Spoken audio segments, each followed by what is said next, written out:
el tema histórico, ¿no? La idea es abrir un poco ese cajoncito de la historia, que siempre es necesario hacerlo, creo. Y entonces vemos que, sin ir tan atrás, de pronto encontrar algunos ejemplos que ayuden a graficar lo que acabo de decir, ¿no es cierto? Esas relaciones entre situaciones de emergencia, entendiendo emergencia como la acción de emerger, ¿no? Hay toda una serie de nuevos valores que emergen tras una etapa de crisis, ¿ok? Eh, y si intento agarrar estos ejemplos, me voy al siglo pasado, ¿no? Al siglo XX, y me pongo al final de la Primera Guerra Mundial. Entonces, cuando yo entiendo el panorama mundial después de esta guerra, ¿ok? Una situación donde todos los países han perdido, unos más que otros probablemente, el mundo está en ruinas, deshechos, imperios que se caen a pedazos. En Alemania, por ejemplo, y concretamente en Weimar, que es la ciudad que al final de la Primera Guerra Mundial concentra, digamos, las actividades políticas, económicas, pasa algo sumamente interesante, ¿no? Al año siguiente de terminar esta guerra, y con una situación eh, traumática para los alemanes, ellos han perdido muchísimo y han quedado en una situación humillante.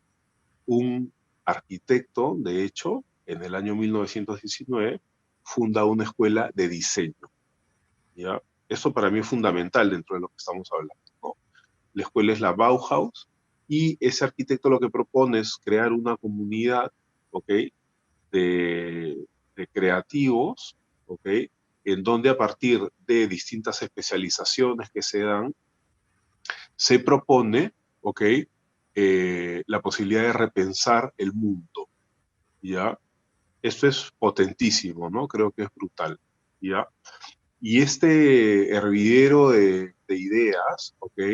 Estos cerebros se ponen en una posición tan forward, están tan adelante en lo que están proponiendo, en lo que están pensando, en la forma como están viviendo, que cuando los nazis, después que los nazis han llegado al poder, ¿ok? En el año 33, ¡fua! Les corta la historia. Si seguimos avanzando en el tiempo, buscando situaciones similares, nos vamos a la siguiente guerra mundial, ¿no es cierto? Que termina también en situaciones parecidas a la anterior para muchos países, unos han perdido más que otros probablemente, el mundo destruido, y en Italia sucede algo interesantísimo, ¿no? Eh, o si se quiere, una serie de situaciones súper interesantes. La primera, para mí, que es definitiva, es la siguiente. La fábrica Piaggio, que era una fábrica que estaba dedicada a hacer aviones de guerra, de cazas, pues ya no tiene más aviones que fabricar, y más aviones que diseñar, y entonces empiezan a trabajar en un proyecto totalmente nuevo, y es el desarrollo de un nuevo medio de locomoción, ¿no? De movimiento, un medio de transporte nuevo, que permita a la gente transitar por las ciudades italianas, que para ese momento eran ciudades pues, que habían quedado en ruinas. Y el resultado lo conocemos todos en el mundo, se llama Vespa, ¿ok? Es la famosa Vespa, que además tiene pues todas estas connotaciones con el mundo aeronáutico. Y acá hay algo también que es sumamente interesante. Después de la guerra, de la Segunda Guerra Mundial, los norteamericanos inyectan un montón de plata en Europa, ¿ya? Con el afán de reconstruir y seguramente también de enganchar Europa con todas las dinámicas económicas que los norteamericanos tienen. Entonces, esto entra muchísimo dinero y hay como toda una movida, todo un fermento en el aire por recuperar la industria que había sido desaparecida por la guerra, ¿no es cierto? Y los industriales de Europa empiezan a darse cuenta que el diseño, ¿ok? Es una herramienta, digamos, para agregar valor, ¿no es cierto? Con diseño estamos hablando de valor agregado, ¿ya? Y se genera acá una relación esto, que marca el inicio, digamos, de una forma de pensar el diseño, creo yo. Industrial, es textil, es diseño gráfico, proyectos también de arquitectura. Sí, dime. El diseño tal vez entendido en esta visión bien abarcativa como ese proceso previo, ¿no? De configurar mentalmente la solución de un problema de manera creativa, independientemente si es para el sector industrial, para el sector ingenieril, de arquitectura o de comunicación, ¿no? Sí, totalmente. O sea, Ujú. el diseño metido en un tema de reconstrucción de la realidad, ¿no es cierto? Que esa es, digamos, esa etapa de crisis, ¿no? Que genera situaciones de emergencia, Sí, claro. ¿no? En donde emergen nuevos valores, entonces el diseño se ubica ahí y se genera esta relación esto, fortísima, ¿no? Indisoluble entre industria, o sea, capacidad de fabricar, con el diseño. De hecho, para los años 60, ¿okay? Ya empiezan a haber estos pequeños geniecillos que empiezan a ser conocidos alrededor del mundo por sus diseños y por sus propuestas. Para el año 72, ya el MoMA en Nueva York acoge una muestra de diseño italiano, New Domestic Landscape, en donde ya presentaba, ¿no?, a todos estos locazos, ¿no? Los presentaba a todo el mundo, diciendo al público, esto es lo que hace, esto es lo que se está haciendo, esto está en sus cabezas y esta es la forma como ellos están soñando el mundo de aquí para adelante, ¿ya? Entonces, yo creo que es eso, o sea, por el fundamento que tenemos del diseño, por esta idea de recuperación, de volver a ver el mundo, esto se masifica, apunta a ser un hecho, un constructo masificado para todos, para solucionar problemas de grandes mayorías, digamos así, ¿ok? La Vespa, por ejemplo, te habla de eso, ¿ok? Y quizás después, con los años, es que el diseño voltea y empieza a ver también a las minorías. Entonces estaba este matrimonio entre industria, diseño, y con los años también y con la nueva emergencia de valores, ¿ok? La tecnología también empieza a calar dentro de la producción de diseño, ¿ya? Entonces, para el año 83, me parece, hay una muestra nuevamente liderada por un italiano que es Denis Santachiara, y propone una muestra que se llama Neomerche, ¿no? En español sería como los nuevos bienes o la nueva mercadería, ¿ya? Entonces aquí lo que hace esta muestra es ya conectar abiertamente, ¿no? Diseño industrial, indumentaria, eh, con la tecnología, ¿ya? Y aquí para adelante, ¿ya? Creo que ya es evidente, ¿cierto? Esta conexión hasta llegar a paradigmas, por ejemplo, como Apple, que reúne indisolublemente esta idea entre tecnología y diseño. Creo que eso es como un recorrido, pues, que podríamos armar, ¿no? Para siempre entender esta relación entre situaciones de emergencia Y, y el diseño como una especie de rebote, digamos, ¿no? De claro, respuesta. Y y acá, con esta respuesta, también está la idea de protesta. es como todo ahí se empieza a mezclar, ¿no? Llegando ya al tema de la protesta propiamente dicha, ¿no? Del tomar un espacio público y de aprovechar este grupo humano de gente que está tratando de decir algo, ¿no? Ya cuando lo ves así, con ojos de, sea artista, diseñador industrial, el comunicador, creo que toma algo diferente, ¿no? Yo creo que podría empezar con este tema de la definición de protesta, ¿no? Ya, Que buenazo. armamos, que me parece bien interesante porque por este juego de palabras se asocia directamente con el diseño. Y Ajá. creo que ese es un punto de partida bien, a un punto inicial, lo que es la protesta, para armar un marco, ¿no es Ujú. cierto?, de análisis. Entonces, la protesta es una respuesta enérgica ante una situación que es percibida como impuesta y o una situación de emergencia, ¿ok? Producto de una crisis, ¿ya? Entonces, ahora yo voy a quitar la palabra protesta y voy a poner la palabra diseño, ¿ok? y voy a decir que el diseño es una respuesta enérgica ante una situación que es percibida como impuesta y o de emergencia, ¿ya? Entonces me doy cuenta que es prácticamente lo mismo, ¿no es cierto? Protesta y diseño. Y nosotros nos ubicamos entonces como una especie de protestatarios, ¿ok? Que insatisfechos por un mundo que está como está, ¿ok? Tratamos de capitalizar una serie de ideas o de valores, ¿ok? Para venir con una respuesta, ¿no es cierto?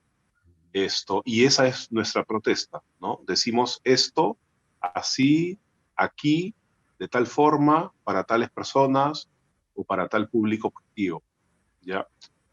Entonces yo creo que la idea de la relación entre protesta y diseño empiezan acá, ¿no? Y es fundamental haber hecho este ejercicio.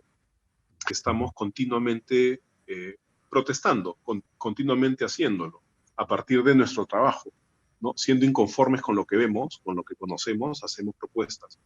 Y claro, luego es esta otra parte en donde la gente puede usar los planteamientos que hacemos de la forma que ellos consideran necesario, ¿no? Y tienes estas situaciones de crisis, ¿no? En donde la gente sale y de repente son estos escenarios en donde vemos las posibilidades de uso que tienen las cosas que nosotros hemos diseñado. Juan, cuéntanos la historia esta de los Los reflectantes. Los reflectantes. La verdad es que como que o sea, a raíz de la propuesta de la conversación sobre el diseño y la protesta es como que los encontré, porque tampoco los conocía y no son tan nuevos tampoco, o sea, tienen sus años, porque, o sea, ellos, esta idea o este colectivo nace a raíz de la crisis de aproximadamente el 2010-11 que hay en España, y donde la gente se empieza a manifestar y a salir a las calles, y ahí es donde aparece este grupo que se llama así Los Reflectantes, que a primera instancia pareciera que son como un grupo de superhéroes, porque eran unos cuantos, y ahí, bueno, el grupo, el colectivo comenzó a crecer, y se llaman así porque se visten hacen vestimentas con material de platino. Entonces, ahora, como concepto, según lo que yo he encontrado, estos brothers venden la idea de que lo que quieren hacer es que no quieren aceptar ciertas cosas del mundo. Entonces, si pongámonos en la situación de España en ese momento, ¿no? ¿Sabes qué? Nosotros vamos a priorizar invertir dinero en tal, tenemos una ideología o filosofía económica eh, súper capitalista. Y es como que ellos se agarran y se visten de platino y salen a la calle y dicen, no, yo no quiero tu capitalismo y te lo devuelvo. Entonces es como que hacían rebotar todas las cosas que ellos no estaban de acuerdo hacia que lo comienzan a reflejar, ¿no? Por eso son los reflectantes, ¿no? Eso es como concepto, ellos venden eso, ¿no? Pero después se acuña esto que todos saben que en las manifestaciones siempre hay represión, ¿no? Por parte de la policía, ¿no? Del gobierno en sí, ¿no? En todos lados, ¿no? Ha pasado acá en Perú y en España también pasó, ¿no? Entonces la idea de utilizar esta ropa de platino también era de que cada vez que se intentara tomar una foto, se dificultara la posibilidad de que se capture las identidades de las personas que pertenecían a este grupo de los reflectantes. Entonces, porque tomaba una foto, si era con flash, rebotaba y la luz impedía que se vea quiénes estaban. Salían, como las marchas son en el día, no suelen, o sea, hay algunas que son en la noche, pero en general suelen ser en el día o en la tarde y hay sol. El sol tampoco no permitía que cuando se tomaran las fotos no se veía nada, porque se veía una luz, ¿no? Ahora, como se les comenzó a ver como superhéroes, incluso tenían como un eslogan que era los reflectantes, me acuerdo, los reflectantes, hasta los reflectantes contra el mal, así se hacían llamadas, así era su nombre, los reflectantes contra el mal, ¿no? Así es, eran como unos superhéroes, ¿no? Porque el mismo nombre es como que se presta para eso, entonces como eso los trajes que hacían eran como de superhéroes y todo, y crearon dos armas.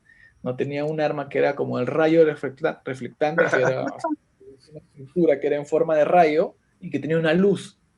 Y cuando o sea, si veían que había, no sé, policías o gente o medios de comunicación que querían capturar fotos, prendían el rayo y el rayo botaba una luz y no se veía nada. O sea, en la foto no sale nada. Y la otra que tenían es un objeto que es como un cuadrado inflable que le pusieron de nombre el infalible inflable. Que en un principio creo que ellos lo crean con la intención de hacer que las marchas sean más dinámicas, porque como es un globo inflable de platino, lo hacían circular, ¿no? Iban marchando y porque hay mucho de estas manifestaciones artísticas y culturales en las marchas, ¿no? Bailes, danzas, ¿no? Cada uno aporta desde donde cree que se siente más cómodo o donde cree que puede sumar a la marcha, ¿no? Entonces ya acá también en las marchas que han habido hemos visto, ¿no? Que salen grupos de danzas, sale gente que baila, gente que pinta, gente que canta, músicos, ¿no? Y cada uno desde su habilidad trata de sumar a la marcha, ¿no? Igual en España pasó lo mismo, y es como que decían que había momentos de las marchas donde la marcha se vuelve un poco aburrida, ¿no? Porque haces largos recorridos, estás largas horas, y ellos crearon ese cuadrado para eso, ¿no? Para lanzarlo, para hacer dinámica la marcha.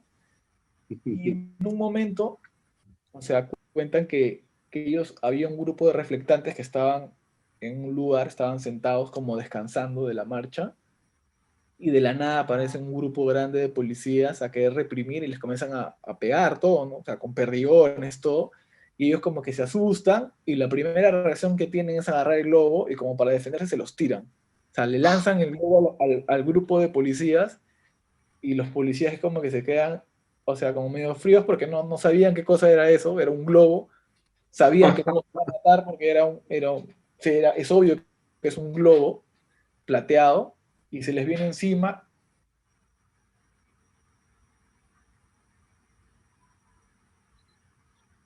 Sí, se interrumpió, Los weón. policías también la primera reacción que tienen es agarran, caer a los manifestantes y ellos se lo vuelven a tirar. Y entonces esa escena de violencia se convierte como en una escena media cómica, ¿no? Donde ves que dos grupos, policías y manifestantes, se están lanzando, como jugando como cuando juegas con una pelota y se lo lanzaban unos a otros, ¿no? Entonces, en un momento lo lanzan, los policías es como que dan cuenta de lo que están haciendo y tratan capturan el infalible inflable y lo comienzan a tratar de romper, de cortar y no podían.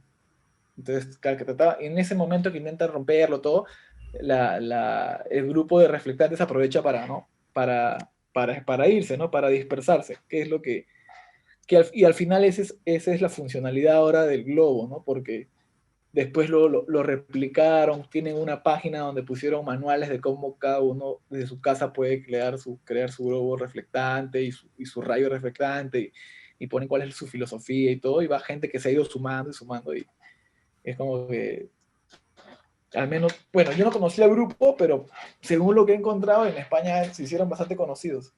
Y regresando a tu definición, Sergio, ¿no? Respuesta enérgica. Cuando decimos enérgico, nuevamente, no necesariamente es violencia, ¿no?